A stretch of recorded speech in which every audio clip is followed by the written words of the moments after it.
trespassing. Yeah. Please leave the area. See that? This area is under video surveillance and you have been recorded. Yeah. I am actually here at the front gate of the infamous Skinwalker Ranch. What was inside of this big backpack was this red pouch of pigment. And there's a whole big ball of red ochre sitting in there. We're gonna have to figure out a way to climb up and over this. We're in. Wow, that is so cool.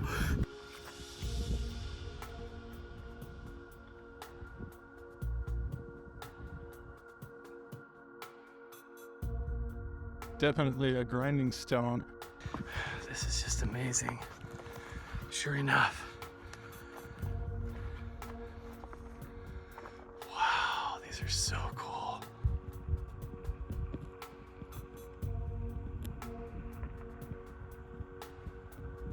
Yeah, if any of the security comes out, I know all those guys, but you're right, we shouldn't trespass. Insane. And the tech, the portal tech, they've got it. Yeah. There's petroglyphs right there. Look at this. Wow. So cool. Yes, look at that. Look at the red ochre pigment. Whoa. People with the severed head. That's why they call this head unders. Look, he's like holding it on a string. The feet are. You ready? There is a connection between the paranormal, UFOs, and the myths of ancient history. The clues are scattered across the landscape from a forbidden past, maybe even in your own backyard.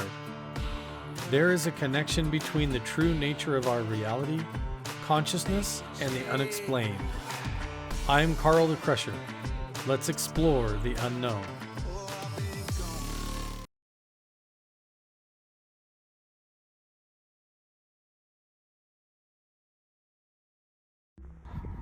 Okay, we are officially back at the Ute War Memorial site. That is the monument behind me. I actually think that I might have left my selfie stick here earlier today when I was filming in the morning, walking around. I think I might have set down my extendable selfie stick. So now I get to walk around this big medicine wheel in the dark, right above Bottle Hollow, which is right down there behind me, and just like a mile away from Skinwalker Ranch. So everything in the sky above me and right here where this big medicine wheel is within the flight zone of where everywhere on season 4 of Skinwalker Ranch they keep experiencing these UFOs flying in the sky. And here, I'm gonna hold my phone better so it's not shaking around so much. I don't even have my selfie stick, so I'm just holding my camera with my hand and it's shaking around all over as I walk. But here we are at the main gates. I'm gonna turn the camera around now. Let's see if we can find it. Wow, this is really cool. So yeah, Bottle Hollow is right over there where those lights are. And everything in the sky up here is above Skinwalker Ranch.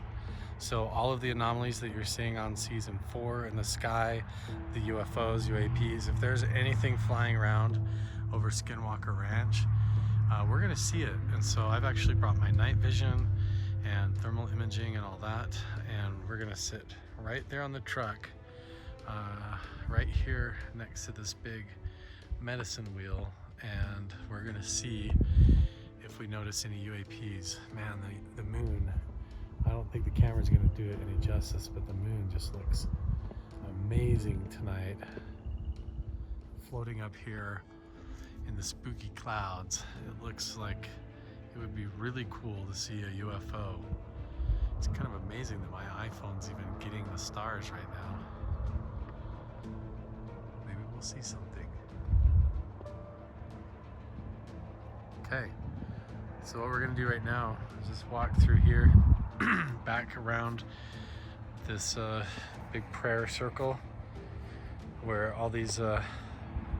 awesome statues are and this monument is. Let's see if I can find my selfie stick real quick.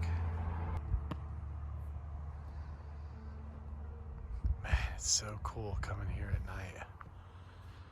But so far no luck. I think if I would have left it, it'd be over here. I think when I might have set it down and just taken pictures, but I can't find that thing anywhere.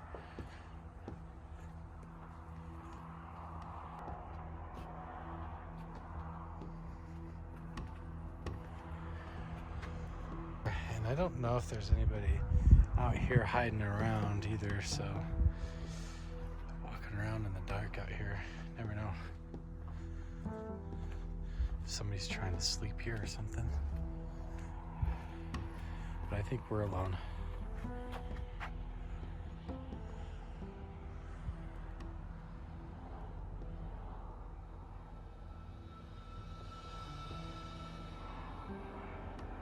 So beautiful here.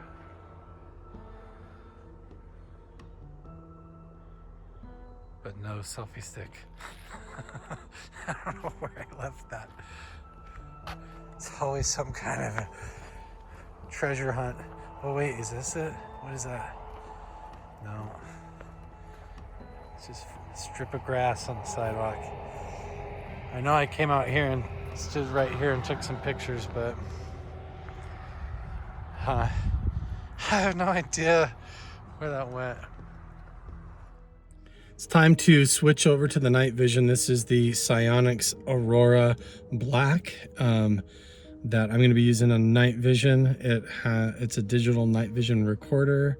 I'm going to switch it over to that. Anyway, if you want a link in order to go check these out and where to buy one online, I'll put the link down in my link tree in the description below. Same goes for my thermal imager, or if I use the spirit box or any of that, it will all be on my link tree so you can see where to go get one. Oh, I also officially just got word from Caleb that I'm going to be meeting up with him tomorrow at 11 in the morning. And then we're going to be hooking up with the local that knows where there's these actual indigenous medicine wheels, and he got permission for us to go onto the property and investigate them and research and see if there's any kind of a connection or alignment that we can see if that figures out. And then tomorrow afternoon around 4 o'clock, I'm actually going with Caleb to Skinwalker Ranch headquarters, and they're going to be doing an insiders show for the Skinwalker Insider page on their website, and the link to find that is also on my link tree down below in the description, so go check that out as well. I don't know if I'm going to actually be in that interview or that live interview at all, but I am going to be at the headquarters, and we'll see if I get to do any kind of research, filming, or photography around the ranch actually on the property. Usually it's confidential work, but I'm hoping that I get to go do some stuff around the homesteads that I haven't been able to do. And it's honestly just a really cool opportunity to be able to go there with Caleb and do some stuff with the team again, even if I don't get to officially share it with everybody on my YouTube channel. But hopefully we'll see what we get to do. But I'm going to be spending most of the day tomorrow with Caleb doing a lot of really cool stuff, so that will be fun and something to look forward to. Time to jump over to night vision and let's do some sky watching. I'm going to actually put my own version of contact protocol. I don't know what to call it yet. I don't really have a name for it, but I'm going to be playing that on my phone through a portable speaker, and then sky watching with the night vision camera right now.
this is back just filming with my iPhone. Honestly looks almost just as good as the night vision because of the full moon out right now. It's just like so crazy bright out. But as you can tell, it looks like somebody had a giant pillow fight in the sky and lost. There is even just a tiny window to even see a UFO or UAP. It's just like right there. I'm gonna wait a little bit longer and see if the sky actually clears up at all.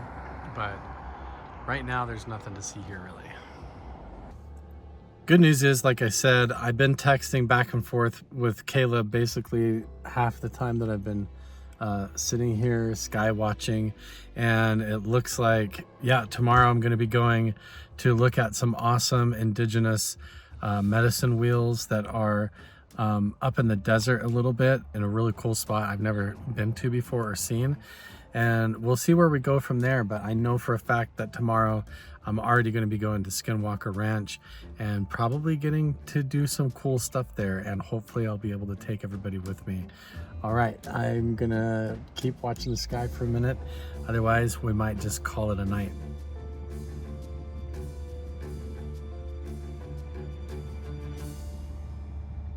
Good morning, guys. So last night, total cloud cover and overcast. I sat there for basically 2 hours and looked around, did a meditation, played my audio. I have like a 4-hour and an 11-hour long audio meditation that I can do, and I try to do that contact stuff, but the sky was just totally overcast last night and it didn't go anywhere. So people want to know what my morning routine is like.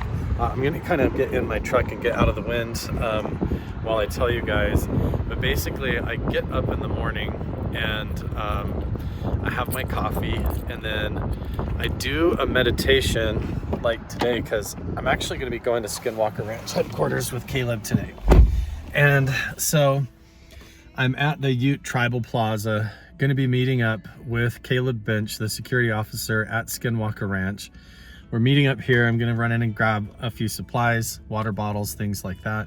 And then meeting up with a local named Lane, who actually discovered some ancient indigenous medicine wheels that might be in alignment with the Navajo spiral and wheel actually on Skinwalker Ranch, that is associated with the strange phenomena that seems to be appearing in the sky right above all of this stuff and on the mesa near that triangle, all in this strange alignment that could be part of this ancient indigenous connection to these Stonehenge, stone artifacts, stone wheels, medicine wheels, even the one that we saw over at the Ute Memorial monument that we've been spending some time at and that we were just at last night.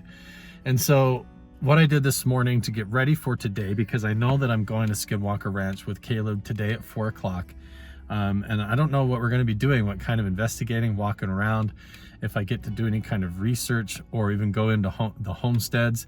And so I've been preparing myself basically for the longest time. I've been learning meditation. I've been learning how to do like cleansing, how to prepare my consciousness and my emotions, how to handle fear, how to do all kinds of things, do a lot of shadow work. And I've combined a lot of Buddhist meditation systems with even technology from the Museum of Tarot, my friend Brent Stone. So I'll put on like a electromagnetic headset on my head and I turn it on and it goes and creates a toroidal energy field around my brain. It helps me balance my left and right hemispheres of my brain waves. Helps open up my pineal gland and my hippocampus, basically optimizes me for psychic experiences, for telepathy, remote viewing, basically exploring things on the astral plane and all of that kind of stuff. It's technology that was developed like up through the Stanford Research Institute and other people who actually developed the technology. And then Brent Stone has basically built it himself and open sourced it and perfected it and then sent me one of them. I also wear this halo pulse that creates sort of an electromagnetic bubble around my body that I wear to protect myself as well from radiation and energy fields. And I can actually flip these switches and sends out these different sort of bubbles of energy around me and everything. So anyway, so I can flip these switches to create different frequencies of harmony around me as well. But then also, here's Lane right here over in his truck, so that's awesome. But this is all part of a plan and everything that I've been doing even this morning to get ready in meditations to go to Skinwalker Ranch. But first, we're meeting up with Lane here. We're gonna go check out these ancient medicine wheels and go with Caleb Bench and see if it's all in alignment with everything that I've been researching for the last couple of years, and with Roger and Colleen from the Re-Indigenizing Minds Project. This is going to be a really awesome day. But I'm actually here with Caleb. What's up, guys? From Skinwalker Ranch, security guard there, and we're gonna actually go check this whole place out. But he's got some cool stuff in his truck already that one of his Shoshone friends made for him. It's really cool. This is a traditional war club that he made for me, and it's made with all authentic materials, the same way they were making them, 500 years ago. You went up into an area high up in the mountains and got all the resin off of a certain tree. Really? Yep. He went through and did all the leather work, all of that stuff. So in their language, forgive me, Don, if you ever see this, I can't remember the word, but it's essentially translated as a kill stick. Kill stick, yeah. But and what's really cool is, so the Shoshone are traditionally up in East Idaho, where I'm from. Yeah. And in the Wyoming Where area, we're from. Where we're from, yeah. We both grew up in the same neighborhood, pretty much. Pretty much. And so it's pretty personal because he went up. He's got family up in on the Shoshone-Bannock Reservation up in the Blackfoot Pocatello area, and he went out and found the head of this. So this is a native rock from the area up in from where I'm from. So he put a lot of time and thought into it, and it's very cool. It's so cool. Very personal. It's like one of my favorite things. And one of the really interesting cool parts of the conversation when he was giving this to me was in regards to like the potential, say, lack of a better word, like the paranormal or the bad stuff that we might be dealing with on Skinwalker. Some of the black magic, even though I don't like that term, right, in regards to how they view it, because it's not, but he said the entities would recognize this more as a source of protection, right, than say like my pistol, right. So you could more confidently walk around with this and feel a little bit more accepted by the energy of the ranch there, the spirit. And it's a source of like the energetic protection. So that goes with me whenever I go on the ranch.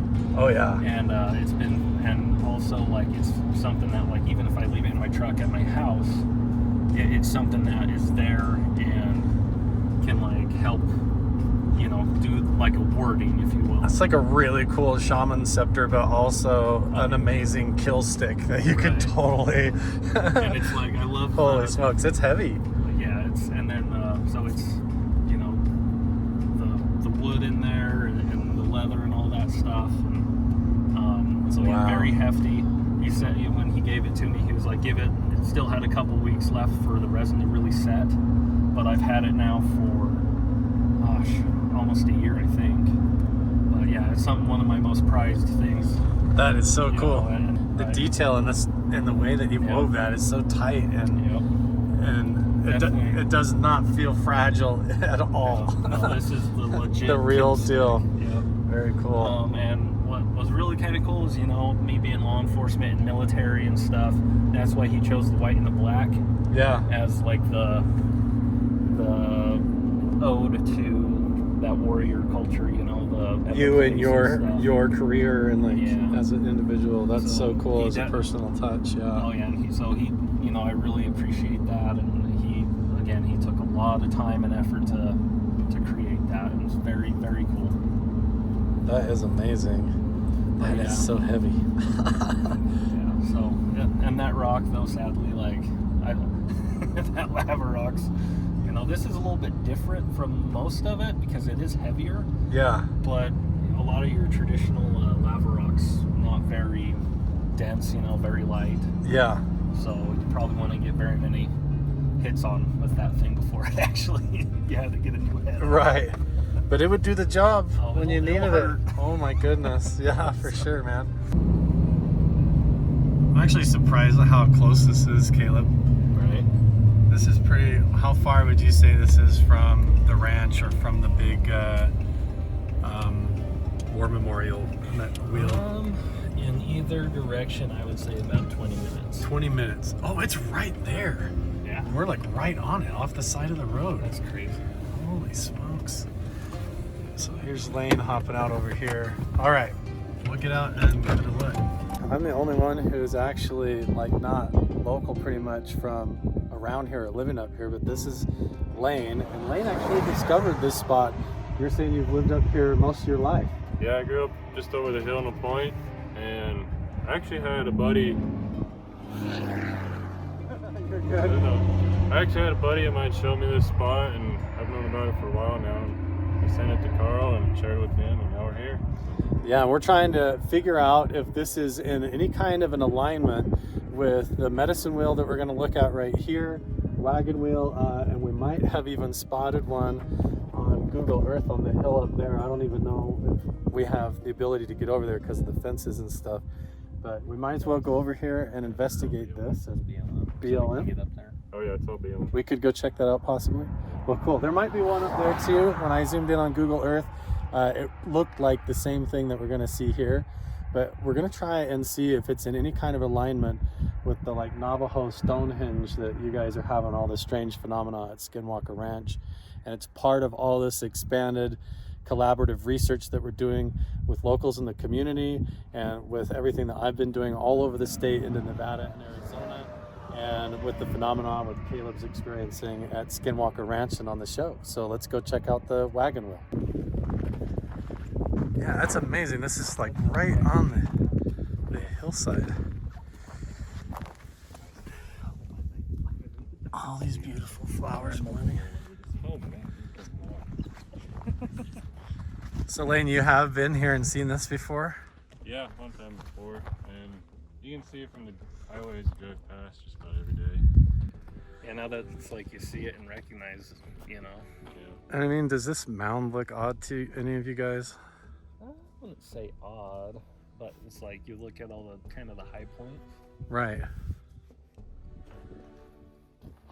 I don't know. It seems a little bit specific. You know, I should have had Don see if, maybe I'll call him, see if he wants to come out. Yeah. This is really cool. Look at this wheel. I would say it looks about 12 feet across. I'm only going to go around it clockwise. I'm not going to step in it. Let's count the spokes. So we have 1, 2,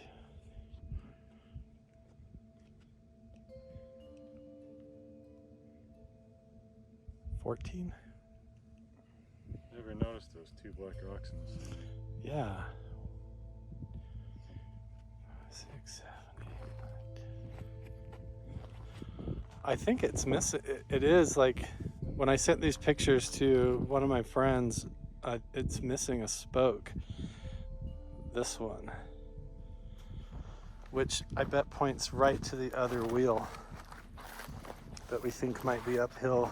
Is there supposed to be a certain number of spokes in them, or? Usually, yeah. This is usually like 15. It could be missing a spoke right there.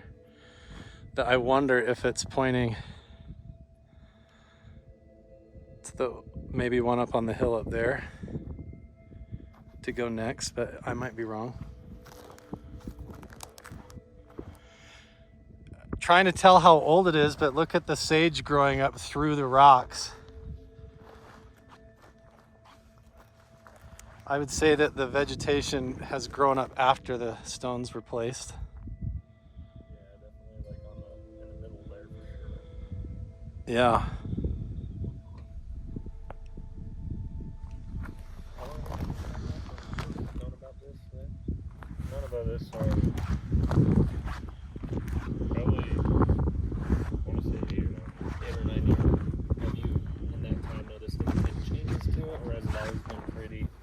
It's always been the same, as far as I know. This is a place a lot of people come and hang out or anything when they're... No, definitely not. Like you say, most people don't even know about it until, because it's obvious but not. Yeah, those two stones seem newer, like maybe this does look like it could be Ute to me, but it looks almost like people have been up here and put those stones here even more recently. Those are the ones that stick out to me, because all these other ones have a lot of dirt and stuff on them. Right. I mean, those two are pretty much...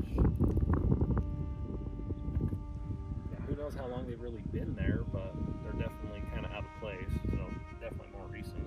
Right.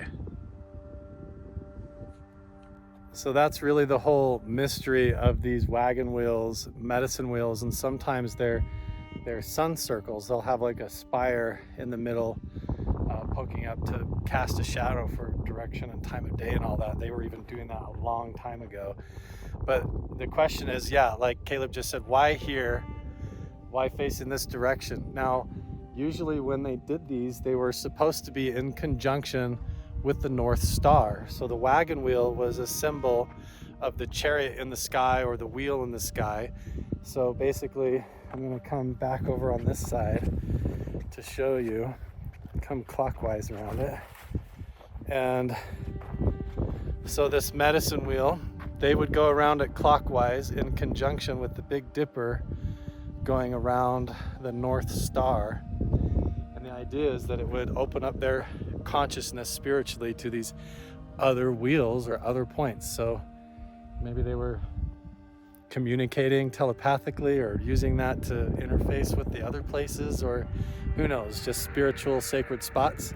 But also this like mound could be natural, maybe something here too. Maybe it's a marker for some sacred thing hidden underground. It was like a thunder god, chariot, horse god, and You're talking about the Celtic stories of the wheels, how that all fits in too. Tyrannus was he was like the thunder god equivalent of Blind Zeus. Right. You know, where it is big symbols with wagon hall, the chariot wheel. Yeah. It's incredible how it's like a global thing. So many different cultures did it. So you wonder if how they were all connected, or were they all seeing the same thing, like in the sky, or was there like travel going on and communication beyond what we can understand? And that's what the kind of those conversations I was telling you about with Dawn, Yeah. my East Shoshone friend, is, you know, like that's how far we might have to go back to find our common ancestors out. Maybe seeing it from that point of view, Right. was the Celts and the Vikings, you know. Right.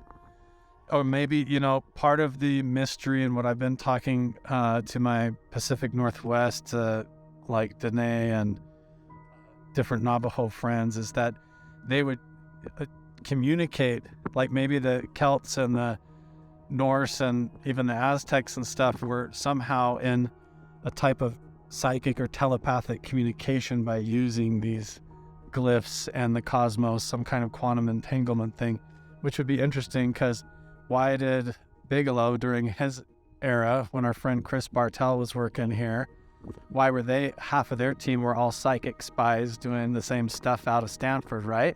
Well, this is where, to kind of get that topic, and you're invariably always going to come up with remote viewing. Yes. And we know remote viewing's real. Right. Very, very interesting subject. Yeah. So maybe this is evidence of like an indigenous archaic remote viewing method where they were talking to each other across the globe, or interfacing with the electromagnetic field using these types of stone glyphs and ceremonies. And we've lost their system of doing that, or don't quite understand it. And that's what we're trying to uncover, and how that ties back to Skinwalker Ranch, why so much of it seems to center back around that. Right. And why is that such a hotbed? And because obviously there's other stuff going on. Right. Yeah, back in the 60s and 70s, there was like over 800 UFO sightings up and around this county and the area. Probably people you guys all know around here on streets you're familiar with. So this is just one of the other clues that could fall in line. One of those big, oh, that's one of those big eagles, yeah. Because I know on the Nordic side of things, the ravens can be really good or really bad. Yeah, true. But That hawks looks- and eagles are always generally very good signs. You got some binos in the truck. That looks like a big eagle. That's cool. Well, awesome. This is a really cool experience. We're going to get some photos taken here, and then we'll go see if we can find some more evidence.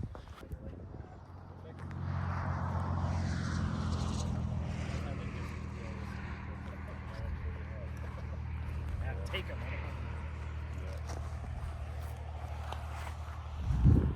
Yeah, I'm hoping it's getting to the point with like Skinwalker and some other stuff that I like in law enforcement, but it's still one of those things where I'm okay now. Yeah. I've done it for 5 years. I'm okay.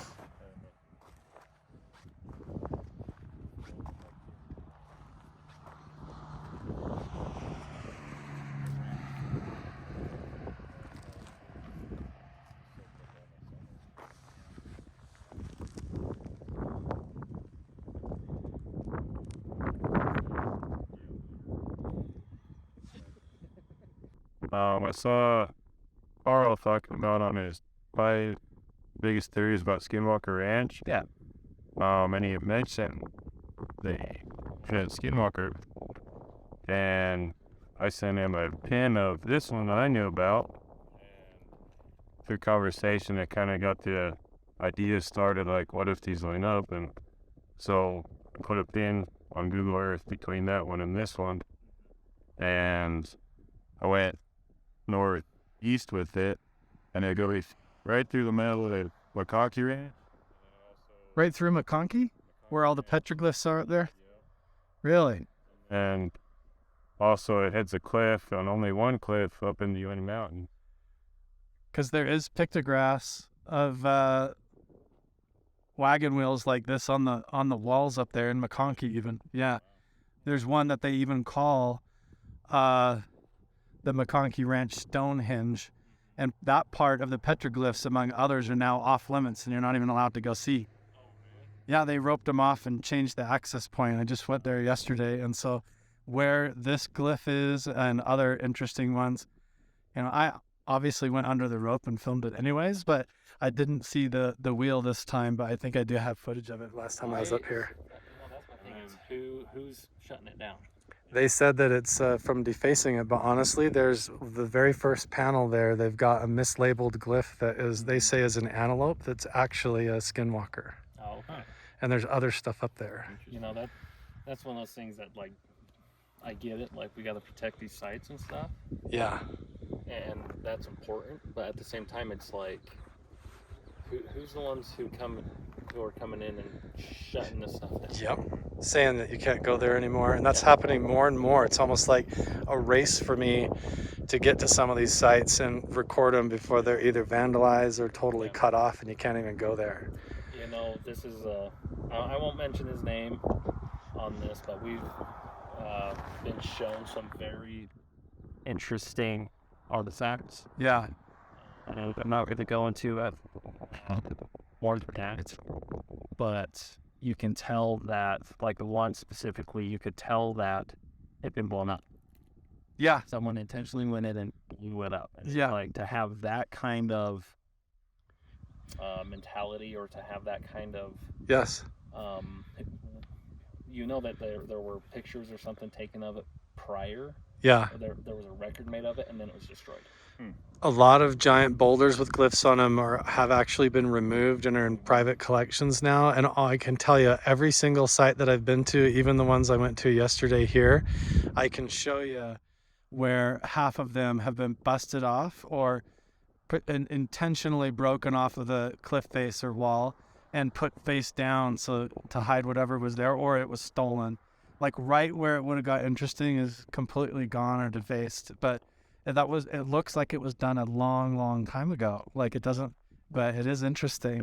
It makes me think, this is obviously just like a theory and beginning of an proof of this.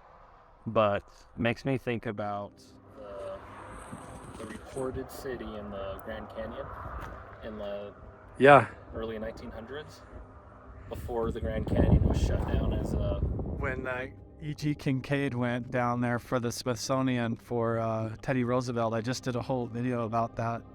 And they found at Marble Canyon. I just was there like last week. I went and drove there to see. And it's like, we know that someone found something down there. And 2 expeditions went down there. We know that. There's the newspaper clippings, there's history of it. And now all of a sudden, oh no, that never. And all that's closed off. And it's all closed off and under surveillance and stuff, supposedly. And it's like... I even tried to fly a drone and it was like non-accessible, no-fly zone, everything. I couldn't even fly a drone over it. Yeah. Yep. And it's like, who really gets to decide that, you know? Yeah. And what's the purpose? I think it's fascinating, and I think part of the cover-up is the fact that there is something real to these types of locations and the secrets that they hide. Yep. That unlocks human consciousness and potential and who we actually are and how reality works. And they actually don't want that getting out. They would rather us taking their pills and watching their TV shows and doing dumb stuff instead. They don't want us evolving. And you know, I think that's what's interesting of, like, say this, the show. Everybody's always asking us, like, are you working with the government and stuff? Hell no. Right. You know, it's a private organization, and the moment it stops, yeah, then y'all need to start asking more questions. And I am not suicidal in any way. I'm healthy, you know. Right. Me either, by the way. I want to live. I want to live till I'm 100 years old. Right. Right. So, if I'm dead, Disappear one day. or if I disappear or something, I hope you all start burning the right buildings down. Right. No private property. You know, start really figuring it out. Start burning down the right buildings. Really, because the perception is to the public that this is like everybody's looking for UFOs, but there's deeper mysteries that involve even who we are as humans and our place in the universe that we're, you know, uncovering the edge of with all of this. And there's a lot of people that really don't want anybody to know about that stuff, Well, right? And that's what I would point to, like with the show. Yeah. Is we're out in public, and that's that safety thing.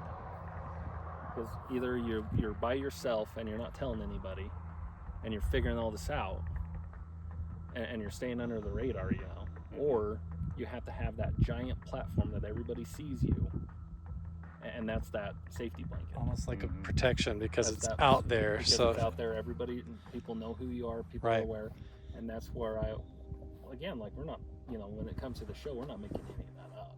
Right. That you guys are seeing that real, you know, minus the editing, minus the music, but everything you're seeing is real. Right. You know, and that's exactly why we're doing it that way. Yeah, and why we're out here today and why we do stuff even with like Chris Bartel and other guys who worked with the previous team trying to uncover all of the aspects of this and why, who was here and what they were doing and how it all fits together, and even working with, you know, the Native American indigenous people to help us understand how all of this stuff fits and why this is always in all these locations too, from my research locations at like the Magic Mesa in southern Utah over to Mount Wilson Ranch and all the places that the same people have been, you know, for decades, you know, government funded teams trying to sort out these same things. And then now here we are running around independent trying to do it on our own. But yeah, it's really cool trying to figure it out, and it's starting to, the dots are starting to connect. I'm just starting to pick up. We're going to do the best we can. I'm probably going to use AI to do wind noise reduction stuff, but we've just kind of decided our curiosity is going to take us up here. So if we can find another wheel, and then there might be another one in alignment right down by Skinwalker Ranch that we're going to head to next and try to investigate. So today's already shaping up. You guys are getting all the behind the scenes action of what we're really doing in and around and beyond Skinwalker Ranch. And Caleb and I are going to head into the Skinwalker Ranch headquarters to do work there later this evening.